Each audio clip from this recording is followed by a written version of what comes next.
Assalamualaikum warahmatullahi wabarakatuh. Halo teman-teman, apa kabar nih hari ini? Wah, sepertinya teman-teman sehat-sehat ya. Alhamdulillah. Nah teman-teman, pada hari ini kita akan berdiskusi tentang penyusunan alat penilaian yang akan dipimpin oleh kelompok 8 mata kuliah perencanaan pembelajaran di sekolah dasar. Nah, adapun anggota dari kelompok 8 yaitu Kokom Komalasari dengan NIM 2008309. Lalu ada Olisna dengan NIM 2004916. Dan yang terakhir ada Fiona Ratnasari Putri dengan NIM 2006465. Selanjutnya, topik yang akan dibahas yaitu pengertian penilaian, penilaian menurut para ahli, manfaat penilaian, fungsi penilaian, jenis bentuk dan ragam penilaian, dan yang terakhir, instrumen penilaian. Pengertian penilaian. Penilaian adalah proses kegiatan mengumpulkan, mengukur, dan menyimpulkan kemajuan belajar, proses belajar, dan hasil belajar siswa yang mencakup pengetahuan, kompetensi sikap, dan keterampilan secara menyeluruh serta berkelanjutan. Adapun bentuk penilaian hasil belajar dilakukan menggunakan penilaian autentik dan non-autentik. Penilaian autentik dilaksanakan selama proses pembelajaran berlangsung dengan cara kegiatan observasi, penilaian diri sendiri, dan penilaian antar teman. Sementara penilaian non-autentik dilaksanakan sebelum pembelajaran berlangsung, saat pembelajaran berlangsung, dan akhir pembelajaran melalui tes, ulangan, dan ujian. Selanjutnya ada penilaian kelas. Penilaian kelas adalah suatu bentuk kegiatan guru yang terkait dengan pengambilan keputusan tentang pencapaian kompetensi atau hasil belajar peserta didik yang mengikuti proses pembelajaran tertentu. Untuk itu, diperlukan data sebagai informasi yang diandalkan sebagai dasar pengambilan keputusan. Dalam hal ini, keputusan berhubungan dengan sudah atau belum berhasilnya peserta didik dalam mencapai suatu kompetensi. Oleh sebab itu, penilaian kelas lebih merupakan proses pengumpulan dan penggunaan informasi oleh guru untuk memberikan keputusan. Dalam hal ini, nilai terhadap hasil belajar peserta didik berdasarkan tahapan belajarnya. Dari proses ini, diperoleh potret atau profil kemampuan peserta didik dalam mencapai sejumlah standar kompetensi dan kompetensi dasar yang tercantum dalam kurikulum. Pengertian penilaian menurut para ahli. Menurut Anthony Genitko dalam Sakardi pada tahun 2019 menyatakan bahwa penilaian itu merupakan sebuah proses yang ditempuh untuk mendapatkan informasi yang digunakan dalam rangka membuat suatu keputusan tertentu mengenai siswa, kurikulum, program, kebijakan pendidikan, metode, serta instrumen pendidikan lainnya oleh suatu badan, lembaga, organisasi, atau institusi resmi yang melaksanakan aktivitas tertentu. Sedangkan menurut Sugihartono dalam Suryani pada tahun 2018 menyatakan bahwa penilaian merupakan suatu kegiatan penafsiran terhadap hasil pengukuran guna mengetahui baik atau buruknya, juga tinggi rendahnya suatu fenomena, aspek, gejala, dan juga program tertentu. Sedangkan menurut Sukardi dan Tumardi dalam Suryani pada tahun 2018 menyatakan penilaian merupakan proses untuk mempertimbangkan gejala, fenomena, benda, dan juga orang dalam standar hasil tertentu berupa data nilai atau kata atau angka yang bersifat kualitatif. Manfaat penilaian. Beberapa manfaat penilaian diantaranya yaitu yang pertama, untuk memberikan umpan balik bagi peserta didik agar mengetahui kekuatan dan kelemahan dalam proses pencapaian kompetensi. Yang kedua, untuk memantau kemajuan dan mendiagnosis kesulitan belajar yang dialami peserta didik sehingga dapat dilakukan pengayaan dan remedial. Yang ketiga, untuk umpan balik bagi guru dalam memperbaiki metode, pendekatan, kegiatan, dan sumber belajar yang digunakan. Keempat, untuk memberikan informasi kepada orang tua dan komite sekolah tentang efektivitas pendidikan. Dan yang terakhir, untuk masukan bagi guru guna merancang kegiatan belajar mengajar. Fungsi penilaian. Beberapa fungsi dari penilaian diantaranya yaitu memberikan informasi sejauh mana seorang peserta didik telah menguasai suatu kompetensi. Kedua, mengevaluasi hasil belajar peserta didik dalam rangka membantu peserta didik memahami dirinya, membuat keputusan tentang langkah berikutnya, baik untuk pemilihan program, pengembangan kepribadian, maupun untuk penjurusan atau sebagai bimbingan. Yang ketiga, menemukan kesulitan belajar peserta didik, kemungkinan prestasi yang bisa dikembangkan peserta didik, dan sebagai alat diagnosis yang membantu guru menentukan apakah seseorang perlu mengikuti remedial atau juga pengayaan. Yang keempat, menemukan kelemahan dan kekurangan proses pembelajaran yang sedang berlangsung guna memperbaiki proses belajar berikutnya. Yang kelima, sebagai kontrol bagi guru dan sekolah tentang kemajuan perkembangan peserta didik. Dan yang terakhir, sebagai materi utama laporan hasil belajar kepada para orang tua dari siswa. Selanjutnya yaitu jenis, bentuk, dan ragam penilaian.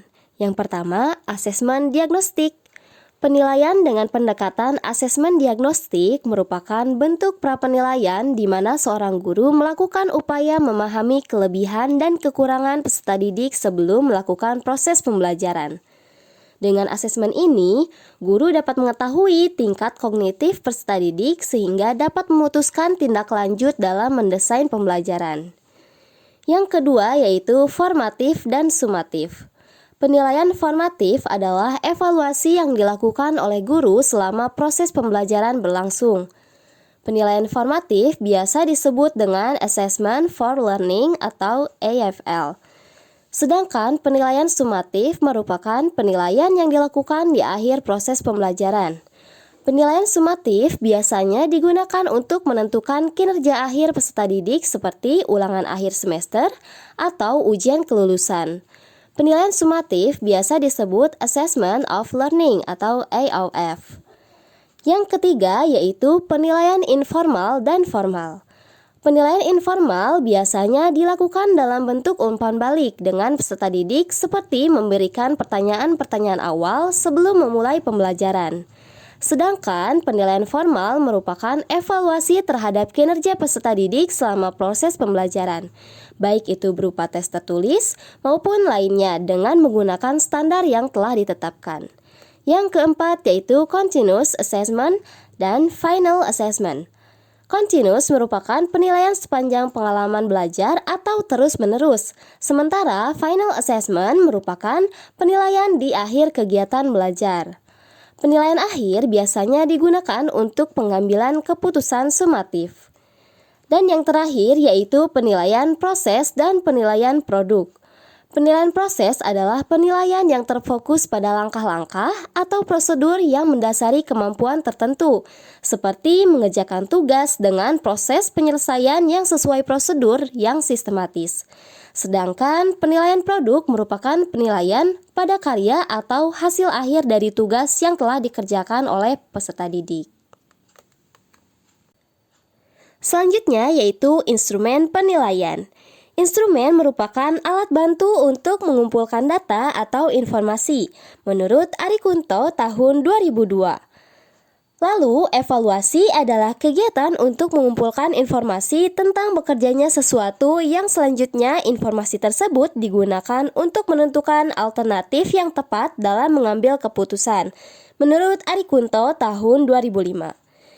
Berdasarkan pengertian instrumen dan evaluasi tersebut, maka instrumen penilaian dapat disebut sebagai alat penilaian atau alat evaluasi yang digunakan untuk mengumpulkan data atau informasi. Berdasarkan lampiran Permendikbud nomor 66 tahun 2013 tentang standar penilaian, instrumen penilaian harus memenuhi syarat sebagai berikut. Yang pertama yaitu substansi yang merepresentasikan kompetensi yang dinilai.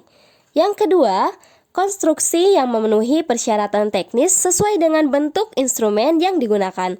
Dan yang terakhir yaitu penggunaan bahasa yang baik dan benar serta komunikatif sesuai dengan tingkat perkembangan peserta didik. Selanjutnya yaitu prosedur atau langkah-langkah penyusunan alat penilaian. Untuk menyusun alat penilaian diperlukan bahan acuan sebagai berikut. Yang pertama, silabus. Yang kedua, RPP. Yang ketiga, buku referensi sesuai materi yang diajarkan. Prosedur atau langkah-langkah penyusunan alat evaluasi atau penilaian terdiri dari beberapa tahap.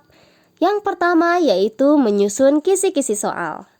Kisi-kisi soal merupakan matriks yang berisi rancangan jenis dan jumlah soal yang akan disusun atau dibuat, serta komposisi berdasarkan tingkat kesukaran soal.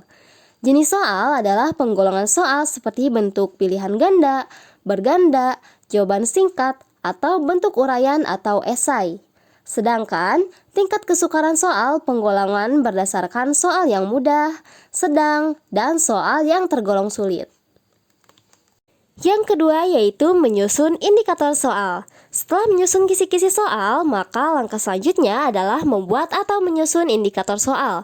Menyusun indikator soal diperlukan bunyi rumusan indikator pencapaian kompetensi atau tujuan pembelajaran yang ada di RPP. Berdasarkan bunyi rumusan IPK atau tujuan pembelajaran tersebut, selanjutnya disusunlah indikator soal yang terdiri dari dua komponen yaitu stimulus dan pertanyaan soal. Apabila jenis soalnya berbentuk pilihan ganda, maka komponen soalnya ditambah dengan opsi atau pilihan jawaban. Yang ketiga yaitu menyusun item atau naskah soal. Pada tahap ini, guru harus menulis atau menyajikan uraian yang berisi data, informasi, ataupun konsep yang akan menjadi stimulus soal. Stimulus diharapkan relevan dengan apa yang akan ditanyakan pada komponen pertanyaan. Setelah stimulus dibuat, selanjutnya guru harus mengemukakan pertanyaan sebagai inti dari soal. Yang keempat yaitu menyusun rubrik penilaian soal. Rubrik penilaian soal merupakan pedoman untuk memberikan skor kepada setiap jawaban yang diberikan siswa. Rubrik penilaian ini harus mengacu kepada kunci jawaban atau unsur-unsur jawaban yang benar. Yang kelima yaitu merakit soal. Langkah terakhir adalah merakit soal. Soal-soal yang sudah disusun sebelumnya kemudian dikemas menjadi satu naskah soal yang siap dibagikan kepada siswa. Naskah soal biasanya terdiri dari yang pertama, identitas sekolah yang berisi kop nama sekolah. Yang kedua, identitas nama pelajaran yang berisi mata pelajaran, kelas, semester, dan alokasi waktu. Yang ketiga yaitu tata tertib pengerjaan soal. Yang keempat, petunjuk pengerjaan.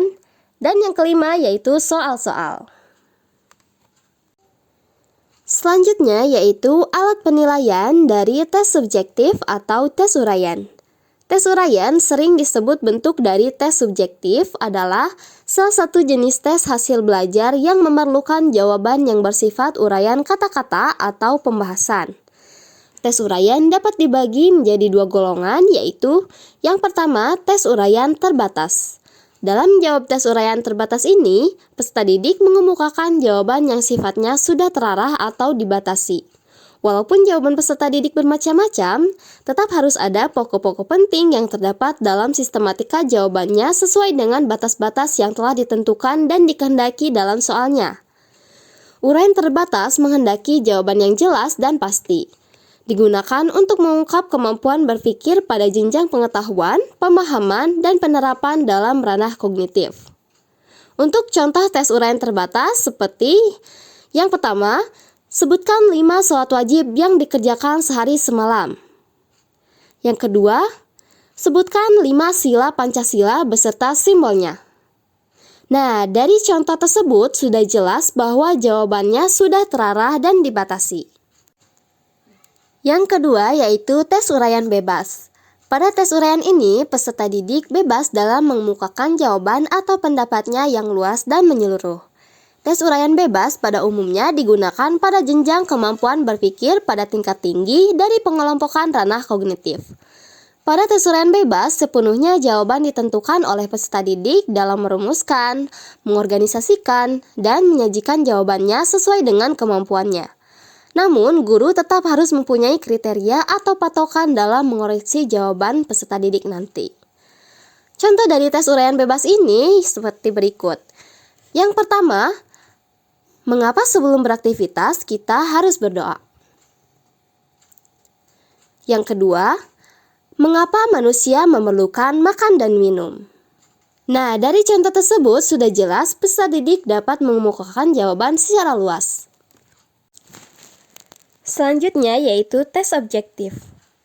Tes objektif adalah tes hasil belajar yang terdiri dari butir-butir soal yang dapat dijawab peserta didik dengan jalan memilih salah satu atau lebih di antara beberapa kemungkinan jawaban yang dipasangkan pada masing-masing item, atau dengan jalan menuliskan jawabannya berupa kata-kata atau simbol tertentu pada tempat yang telah disediakan. Tes objektif terbagi menjadi 5. Yang pertama yaitu benar-salah. Tes benar-salah adalah pernyataan yang mengandung 2 kemungkinan jawaban, yaitu benar atau salah. Salah satu fungsi bentuk soal benar-salah adalah untuk membedakan antara fakta dengan pendapat. Bentuk soal seperti ini lebih banyak digunakan untuk mengukur kemampuan mengidentifikasi informasi berdasarkan hubungan yang sederhana. Contoh dari tes benar-salah yaitu benar atau salah, semua bahan akan memuai jika dipanaskan.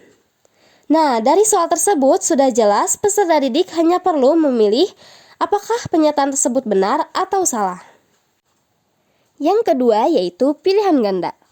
Tes pilihan ganda adalah suatu bentuk tes yang itemnya terdiri atas suatu pernyataan yang belum lengkap. Untuk melengkapinya, peserta didik diberikan beberapa jawaban dan di antara jawaban tersebut terdapat satu jawaban yang benar. Soal tes terdiri atas pembawa pokok persoalan dan pilihan jawaban.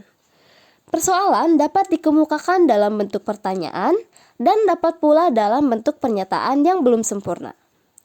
Contoh dari tes pilihan ganda yaitu ciri-ciri makhluk hidup diantaranya adalah A. Terbang, B. Bergerak, C. Berlari, D. Melata.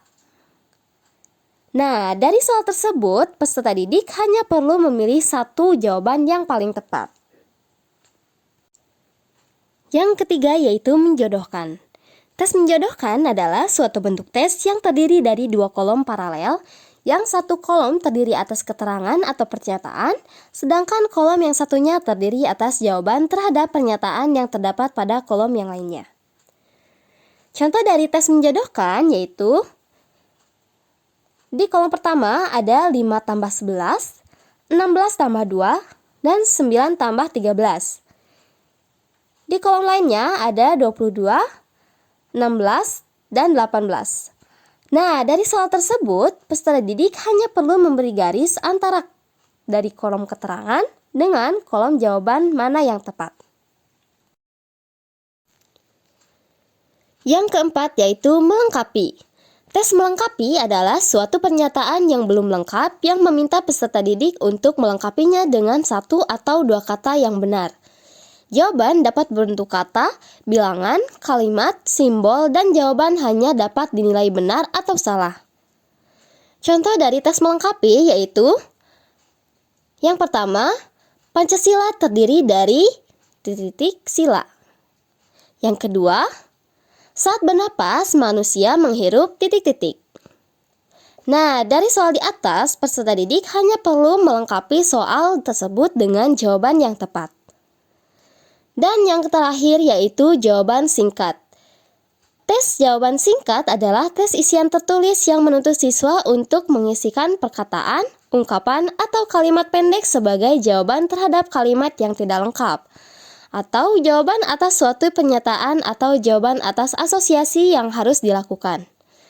Contoh dari tes jawaban singkat adalah yang pertama, sebutkan bunyi sila kedua Pancasila. Yang kedua, sebutkan simbol sila kelima Pancasila. Nah, dari soal di atas, peserta didik hanya perlu menjawabnya secara singkat namun dengan benar.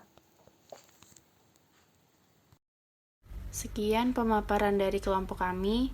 Kurang lebihnya mohon maaf. Wassalamualaikum warahmatullahi wabarakatuh.